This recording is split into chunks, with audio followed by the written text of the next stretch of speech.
And now, your feature presentation from Nintendo Power.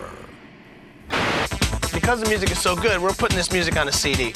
You know, something that's big in Japan for many, many years is game music on CD. Hasn't been a big hit in America because maybe the music hasn't been quite up to what you hear on the radio is every daytime. You're kind of losing it, dude. Let's all take a step back in time to the early 90s, back to a time when the internet looked, well, like this. Here's what Yahoo looked like in 1995. Ooh, fascinating. Now let's see what Amazon.com looked like in 1994. Oh. Well, why'd they ever update it? It looks fine to me.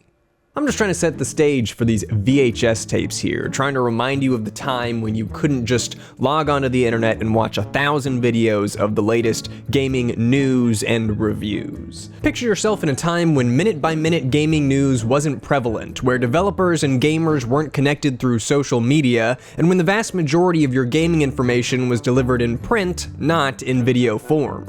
YouTube's not even around to provide countless opinions from internet strangers. It's like an entirely different universe. So with that in mind, imagine how exciting it would be to receive one of these. A VHS directly from Nintendo, all about upcoming games. It's like Mr. Nintendo himself mailed a Nintendo Direct right to your home, and you actually get to hold it and keep it. It's awesome.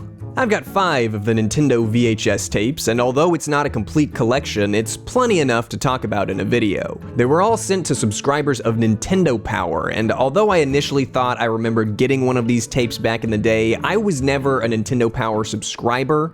I must have been watching these at a friend's house. The year is 1994, and before Donkey Kong Country swings onto home consoles, a promotional VHS swung into people's mailboxes.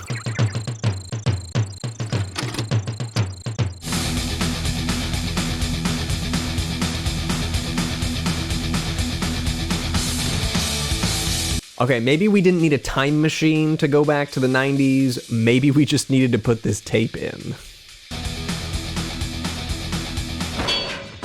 Donkey Kong Country Exposed. The Making of Donkey Kong Country is a promotional tape that exposed Donkey Kong to countless children across America.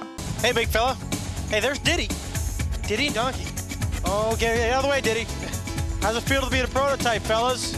Before the release of the absolute classic Super Nintendo title, subscribers of Nintendo Power got this sneak peek look at the game during a period of time where 3D was very new and exciting. It makes for a great watch. How do we make the roundness, the 3D? Actually, it was created on the challenge, first in wireframe. Actually, then you grow shade them, or you can Phong shade them, and then you actually texture map them. The behind-the-scenes documentary is chock full of information about the game, and it's hosted by a man I can really only describe as bad. God, I hope there's no climbing involved. Here it is. What's the password? Diddy. Password. Diddy? Yeah! You're here to talk about the story. I'm the wrong guy. We need to get Dan here. Yeah, we all need an expert for this story here, because as we all know, Donkey Kong Country has a very complex story that can't be summed up in just a couple of seconds. The story actually picks up with Diddy sitting in the jungle guarding the banana horde. No sooner does the storm start, nightfall, Kremlings come. Kremlings are the tribe of evil reptilians, and they stuff Diddy in the barrel, punt it in the bushes, grab all the bananas. Where's my bananas? This VHS was part of an aggressive $3.76 million marketing campaign for Donkey Kong Country in the US, and according to Wikipedia, without further research, it boosted the game's sales significantly. I mean, this game was a big deal. It completely redesigned DK into the Kong we know today. The graphics are amazing. It's all the shading and stuff. It's really well shaded. Everything looks so rounded. And it's just a great game. This tape is really cheesy, but I really think that the game deserved all of the hype that it got. I was wondering, maybe I could take a look at the game? Yeah, sure. Right over here. You know, I say hype, but this dude doesn't seem particularly excited to be here. I was just curious as to how you made them look so real. Because we're based in Twycross, we have a zoo about 2 miles away. Ah, you went to the zoo. The zoo, yeah. 90% of the live action is filmed at this choppy frame rate, which is probably my biggest complaint. I'm not sure why. I'm not sure if they thought it would look more exciting or something. I think their idea was always have some type of filter on the footage, make it kind of look like a music or a skater video. We gotta keep these kids' attention. We have hundreds of areas in Donkey Kong Country, and these guys have to play each area probably 100, 200 times each, weeding out all the bugs. I don't know that effort was completely necessary. I mean, you're talking about video games on a TV screen. The kids are paying attention. We got Cranky. Cranky's the star of the original Donkey Kong game. Still alive, is he? Then we also have Funky Kong. Funky is kind of the California surfing kind of Funky Kong. Yeah. We also got Candy Kong. Candy Kong is Donkey Kong's love interest. Okay, good. I don't know how to describe the lead character's personality in this video. Guys, we finally made it. Nintendo of America, the fortress. Let's find out what Donkey Kong Country is all about. Let's go inside. Let's do it. I'm guessing they were just trying to find one of those hip, edgy 90s personalities that the kids would think are cool. But a lot of the time this guy is really aggressive and kind of intimidating. I'll tell you what, you better reserve this game before November 21st, because that's when it comes out in the stores. I already got mine.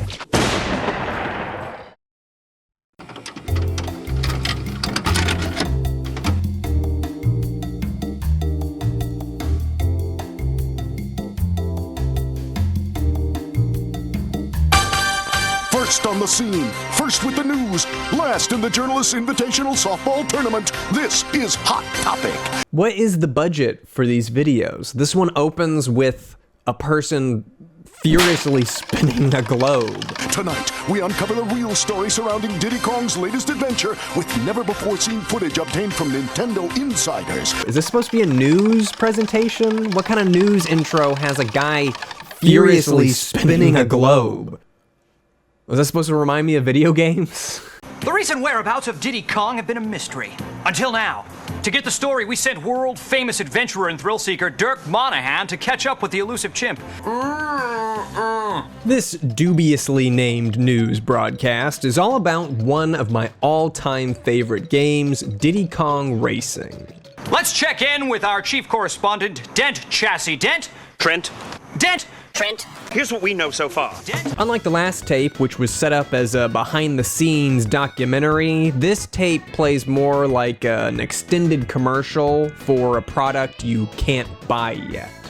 This realm pits you against a number of challenges. Make your way by collecting golden balloons. These unlock doors to 4 areas: Dino Domain, Sherbet Island, Snowflake Mountain, and Dragon Forest. The fact that it's completely scripted just gives it a more commercial feel, and I gotta say, I kinda miss our old host now that we don't have him. The host on this tape kinda gets on my nerves, but that doesn't stop it from having a few pretty great bits. Well, Trent, my gosh, it's much higher than I thought. We're looking at over 20 different courses here with all types of terrain. It's really, really dangerous down there. Is this battery operated? Good question, Candy. Whoever's naming these segments needs to be replaced. You can't name a news show Hot Topic. You can't name a human being Dent Chassis. And you absolutely, positively cannot name a news broadcast Brush with the Monkey. Don't miss Trent Tillman's Sunday night special report, Brush with the Monkey. What do you remember about the incident? I don't know. There was a dinosaur, some kind of cave. Then he hit me with a heat-seeking missile. He showed no mercy, man. Brush with the Monkey, a Hot Topic special report, Sunday at 8. All in all, it's a pretty good preview of Diddy Kong Racing, even if it feels less like a dramatic game reveal and more like a commercial. It ends with a montage of other N64 games that you yourself could own one day if your parents gave you the money.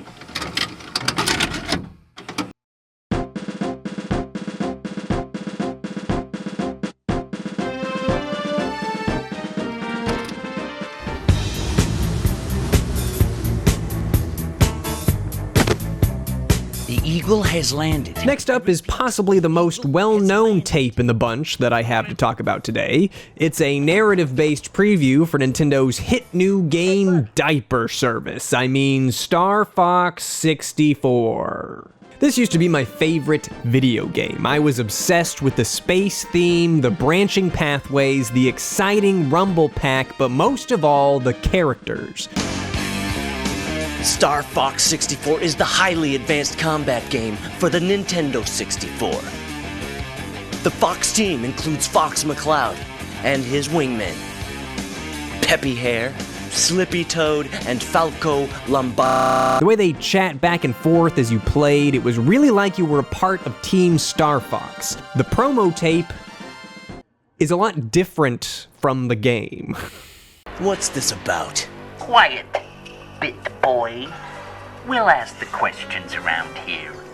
This video features personified versions of the three big video game players at the time. We got a lot of new games coming out. Star Fox 64. Test pilot boy. Sony and Sega are two middle-aged thugs who capture the hip and rugged Nintendo man to extract information from him about Star Fox 64. Their leverage? Guess. What are you guys doing with Mario? No! Leave Mario out of this.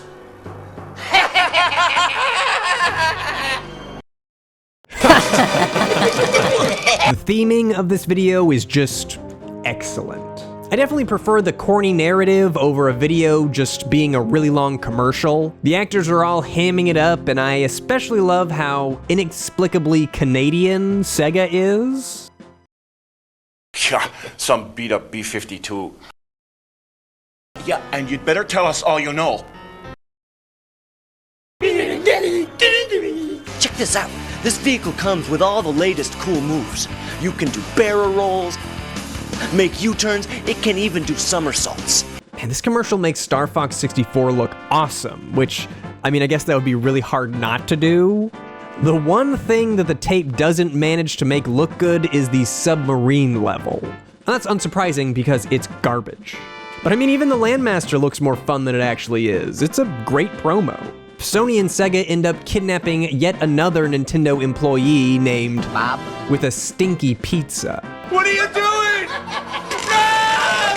Not the Mario doll hooked up to the battery cable toaster, Ted! No! That's enough. That's enough. All right. That's when they learn about the cool new Rumble Pack that lets you actually feel the games. You're telling me that this Rumble Pack actually lets players feel the game? What, like you're actually in the cockpit, flying and fighting? That's impossible. And they also talk about the 4-player split screen, which I guess was just so advanced that they actually had to explain to you what split screen is. Up to 4 players at once. See that? Each player has his own quadrant on the screen.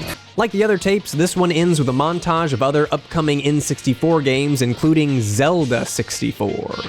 Pretty neat. Man, that is one killer lineup. Next up is Change the System, and I guess I accidentally watched these out of order. This should have been done earlier because this is the tape they mailed out to promote the Nintendo 64 before it was actually released. On June 23rd, 1996, N64 was released in Japan. The results were nothing less than phenomenal. Yeah, so obviously my copy of the tape is a little bit damaged, most notably the audio, so we're just gonna kind of skim through this one.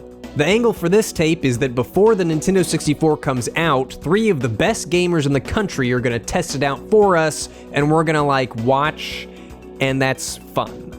There's David Quickfinger, Brian Extended Play, and Steve Game Face. Hey guys, how you doing? So, I understand you're here to find out about the Nintendo 64. I kind of wish all the shots in this video started with someone running a hand through their hair. Pretty cool looking. Oh, look at that. Did you see him climb? I can get Mario to do things climbing trees. I can get Mario to do things by hanging on ledges. I can do a ton of stuff with Mario. Oh, did you see that? Yo, you see the way he went to that door? No kidding. This is a pretty standard showcase reel with some scripted reactions from the pro gamers. I feel like this is the tape that hasn't aged as well as some of the others.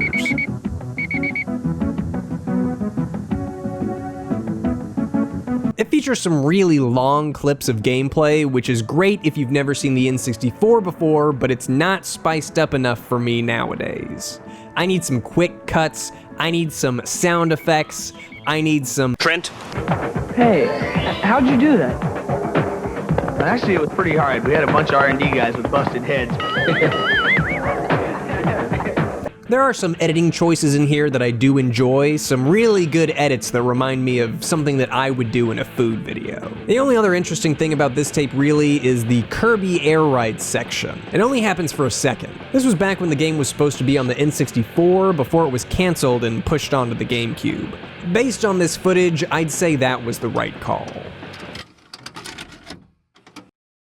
I hope you guys are ready for the last tape we're going to talk about today, because I definitely saved the best for last. Hot News 64 is a tape that contains hot tips, cool cheats, and sneak peeks all about games for the latest, the greatest system in the entire universe. I guess I must be talking about N64! Right on. Right on. This tape mainly focuses on two upcoming titles, Jet Force Gemini, which I've never played, and Donkey Kong 64, which I am not a huge fan of. But the star of this video is the host, whom I can only describe as the second most passionate Nintendo 64 fan I've ever seen. N64 just keeps getting bigger and better and more amazing, while the other guys are going like, hey Nintendo, hey, can I be like you? Wait, hey, let me catch up, you wanna go get a soda or something? Sorry guys. This is the guy you want selling your consoles, man. The dude only has one other passion greater than N64, and that passion is monkeys. You'll get an inside peek into the brain-shattering 3D world of Donkey Kong 64. Oh, crush me, big monkey, crush me! The first thing they show on this tape is a very E3-like trailer for Jet Force Gemini, which actually makes it look really exciting. I guess I shouldn't be too surprised by that. I mean, the game was made by Rare. That's right, Rare. The same guys that brought you GoldenEye, Game of the Year in '97, and Banjo-Kazooie, Action Game of the Year in '98. Woohoo! This trailer is just really cinematic. It's got a lot of really cool looking environments, and just listen to this music.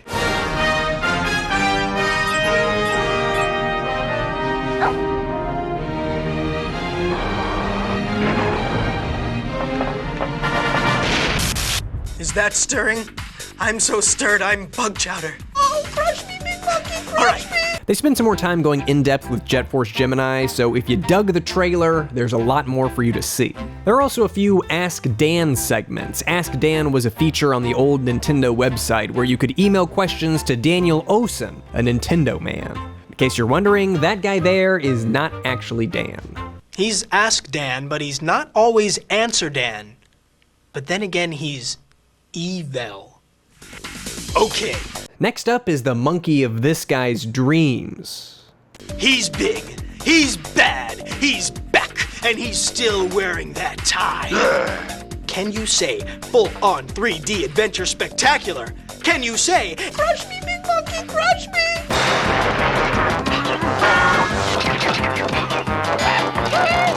I mean, this trailer is just awesome. I mean, you could just play that music over a picture of a rock and I would still call it awesome. And we even get some behind-the-scenes interviews, too. Now, besides the astounding graphics, what gives DK64 its special magic? Well, Donkey Kong 64 is gonna be huge. Wow, God, yeah. Do me a favor, go woo, woo, woo! Woo indeed, let's see some more. Crush me, big monkey, crush me! Man, this tape really does have everything you could need to know about Donkey Kong 64. And to top it all off, the tape ends with a preview for the now infamous Donkey Kong Country TV show. It's actually an ad for a VHS tape I remember having as a kid. I remember picking it up at a Blockbuster. So, some pretty fun memories here. So there you have it, a look at 5 of the Nintendo VHS tapes, and I gotta say, if nothing else, these are a great way to get excited to play some old games. Even if you don't remember watching them as a kid, if you popped one of these bad boys in before a night of N64, I doubt you'd be disappointed. Okay, that is it. Was there something else I was gonna do? Hello, it's me, Fahuspity, that's Floating Head Sponsorship Brand Deal Ian, and this video is sponsored by Dollar Shave Club. By now you know about Dollar Shave Club, the service that delivers shaving products right to your home. They've been on this channel before. Well, Dollar Shave Club has continued to be a part of my routine since the first time we worked together, and they've only gotten better. You might think Dollar Shave Club only has shaving products, but you'd be wrong, like usual. They've got products for the shower, oral care, skin, hair, butt, and obviously shaving products. Basically, if you have a body, they have you covered. They actually put that in the copy for me to read to you, and I'm offended. Offended that you haven't gone to dollarshaveclub.com/brutalmoose to join the club with one of their starter sets for just $5 for your first month. Choose from one of 3 tantalizing starter sets. I recommend the shave set if you've got hair removal needs, but also consider their shower set because I really like their shampoo and body wash. Just don't ask what I use the body wash for. Okay, I'm gonna shave, here I go. Wow. Thanks, Dollar Shave Club. Now my face is so smooth that I'm gonna go roll down a bowling alley. Visit dollarshaveclub.com/brutalmoose today. I was in the kitchen. I had just made a banana coconut casserole. It was his favorite. He said he was going out to look at a hovercraft, and he never came back. I think he felt like he needed something more action, more thrills, more horsepower. I miss my monkey! Oh boy.